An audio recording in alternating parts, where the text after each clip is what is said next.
Took advantage of that and didn't really take it, for granted, and just, accepted the challenge that grew and Mike Mayock had for me, come in better shape, and that's what I did. These guys didn't sign you until week 2 of last year, and you had a lot of My bad. away from the league during the time between. Were you just training? Were you rehabbing anything? Like, what was that period like for you physically and just overall? It was tough. I was training. It was definitely tough. Watching ESPN and seeing guys out there working and getting better. And not that I wasn't getting better, but it's a difference from being out there practicing and not practicing. So this offseason, made a point of emphasis of getting a better shape and going out there and doing the best I can to be a leader for this team. And it all came together. Are you lighter or just stronger, or how would you characterize? I came in this year around 318, 320. Last year I was about 330, 328, so dropped about 10 pounds this offseason. Do you feel different? Like, do you feel with that weight off? I'm always a big guy. I can't really tell the difference. 10 pounds, 5 pounds. I'm a big guy, but definitely feel good physically and condition-wise, definitely a lot better than last year. Yeah. Where did you different vibe this year on the team than last year? You can sense it already. Yeah. Mike's done a good job. Gruner's done a good job. Bringing in the young guys on the D line, and this being my second year here, being more of a leader, and just trying to show guys the way about being professional, going about getting the job done. So, the feeling is definitely different. You can kind of feel it, and it's just exciting. What's your first impression of the other rookies you brought in? They're pretty good. Klee and I call them Speedy, the little end we got, but they've been doing a good job of picking up the scheme of the defense, and just willing to learn and willing to work, and that's all you can really ask for. What's Buckner brought to the group? Buck has brought technique, everything. He's making practice fun. We're going out there and getting better, working on our technique. Just trying to exalt ourselves as much as we can, so when it comes in transition to the game, that we're not tired or fatigued. But we got a lot of great guys that can come in and start, and the rotation's good. So really, just overall trying to get better as a group. Gunther was saying that last year for a good part of the year, because of injuries and such, that your nickel line wasn't that much different from your other line. And when you see all the different sets of legs and bodies you can put out there now, what do you think? How good can you guys be? Oh, it's good. We definitely got some depth. This year, I think we definitely going to affect the quarterback. Last year we only had 13 sacks, but new mindset, new team, new D line coach. So we're just ready to accept the challenge and show the league what we got. That number 13, Arden was saying that's shouted at a lot during practice and meetings. Like, how do you guys carry that number with you?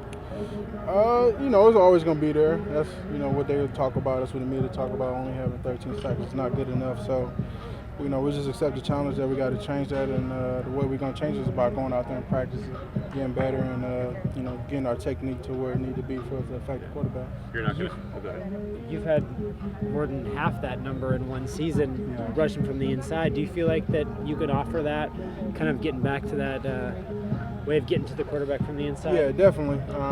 Over the last, I would say, 2 years, my numbers wasn't the best, but I feel like working with Buck and Paulie and just learning the technique and get back to attacking style defense and attacking your target has definitely helped me out a lot. So I'm just happy to continue to get better and work through this training camp. As someone who's done it well at a high level before, do you see Mo Hurst could evolve into that type of player as well? Yeah, Mo Hurst is definitely a guy that can evolve in that, and P.J. Hall. So even Jelly can, affect the quarterback. So we all working towards it. We all trying to get back there, and we all got to just work together and affect them at the same time. What kind of relationship do you and Jelly have? Because you're both guys who can, in terms of helping the pass rush, you guys can get them into more second and third line. Sorry, no, you're fine. Like, what's the dynamics between you two? It's good. We both, You go right here. here to help the team and here to, showing that we can perform at a high level. So it's been good. The relationship's been good with everybody. There's no selfish guys on this defensive line. If you're out there, you just got to go out there and give your all, and that's that, and just let your play speak for itself. Having Buck as a former player he's able to show you guys film of himself. Yeah. He's able to talk about a guy who's had high expectations in his league for him as a player when he entered it.